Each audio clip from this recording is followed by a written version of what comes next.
দাদা ক'ৰ পৰা আহিলে? শিৱসাগৰ নাজিৰা ক'ত যাব? জুবিন ক্ষেত্ৰ জুবিন ক্ষেত্ৰ। হাতত চালো জুবিনদাৰ ফটো, পিছফালে জুবিনদাৰ ফটো লগাই লৈছে।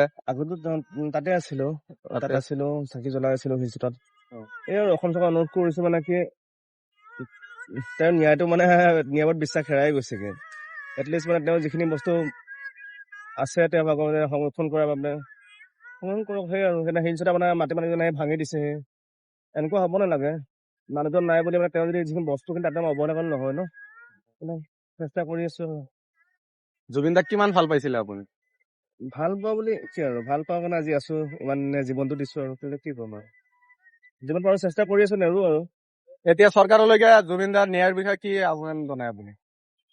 ন্যায় মানে ন্যায়ৰ বিষয়ে কি ক'ম, ন্যায়ৰ বিষয়ে বিশ্বাসে হেৰাই গৈছে, কি ক'ম আৰু। ন্যায়টোৰ বিষয়ে কোনো লাভেই নাই। সেইকাৰণে বিচাৰিছো মানে তেওঁৰ যিখিনি স্মৃতি আছে তাক আমি সংৰক্ষণ কৰি ৰাখো।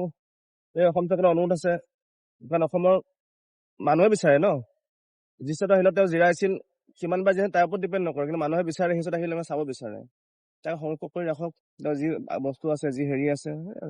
আজি শিৱসাগৰৰ পৰা খোজকাঢ়ি হাইৱে দি যাই আছে জুবিনদাৰ ক্ষেত্ৰলৈকে।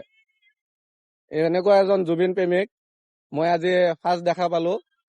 আপোনালোকে কমেণ্টত জনাওক। আৰু চৰকাৰলৈকে আমি এইটোৱে আহ্বান জনাও যাতে জুবিনদাৰ সোনকালে ন্যায় দি দিয়ে। এই পলিটিক্স নকৰিব আৰু আপোনালোকে কিমান পলিটিক্স কৰি থাকিব। ইমান আমাৰ মৰমৰ এটা চেনেহৰ এটা শিল্পী আমি আমাৰ হেৰিৰ পৰা হেৰালো। মানে লাভেই নাই। এতিয়া যিখিনি স্পীড কিন্তু সংগ্ৰহ কৰি ৰাখি পোৱা নাই আজিলৈকে। ন্যায় দিয়াটো আৰু পাছৰ কথা। তেওঁ যি স্পীড থকা বস্তু কিন্তু সংগ্ৰহ কৰি ৰাখি পোৱা নাই। মানে চকাৰ ওচৰত ভিক ভাঙি আছো আমি এতিয়া, সেই কথা আৰু। চালো জুবিনদাৰ ক্ষেত্ৰত অলপ চাফাই তাফাই কৰি আছে, বাউণ্ডাৰী চাউণ্ডাৰী বনাই আছে। এতিয়া সেইদিনাখন ভিডিঅ' চোৱাৰ পিছত এটা ভিডিঅ' চালো নহয়, তেওঁ প্ৰগ্ৰেম কৰিলে নহয়, তেওঁ যিখিনি তেওঁ মানে সংৰক্ষণ কৰা বস্তু আছে, আৰু তেওঁ যিডোখৰ জেগা এটা তীৰ্থস্থান হিচাপে থাকি যাওক, তাত মানে এটা পিনো পাব নালাগে। তাৰ মানে তামোল চামোল দোকান দিলেতো আৰু যি কৈছে ভালে কৰিছে বাৰু, চাফ চিকুণ হ'ব লাগে। মানে যেনেকে আমাৰ হেৰি আছে ঢেকীয়াখোৱা নামঘৰ, তাতো মানে লেতেৰা কৰিছে বাৰু। মানে তীৰ্থস্থান নিচিনা মানে চাফ চিকুণ হৈ থাকিব লাগে আৰু। এটা বেজিও পাব নালাগে, এটা পিনো পাব নালাগে। আৰু যিখিনি তেওঁ বস্তু আছে সেইখিনি সংৰক্ষণ কৰক, সেই সকলো অনুৰোধ। বেলেগ কি ক'ম। ঠিক আছে, তেখেতে যিখিনি ক'লে ভালে ক'লে। ত' অসমৰ গোটাই ৰাইজে জুবিন দাক ভাল পায়। জুবিন দাক আমি ভালদৰে যাতে অসমত চিৰদিনলৈকে যাতে জীয়াই ৰাখিব পাৰো, সেয়ে কামনা কৰিলো। ভিডিঅ'টো শ্বেয়াৰ কৰি দিব যাতে গোটেই অসমবাসীয়ে চাব পাৰে। আৰু আপোনালোক কমেণ্টত মতামত জনাব। আৰু আপোনালোকে গোটেই মানুহ ওলাই আহক যাতে জুবিন দাৰ ন্যায় পায়।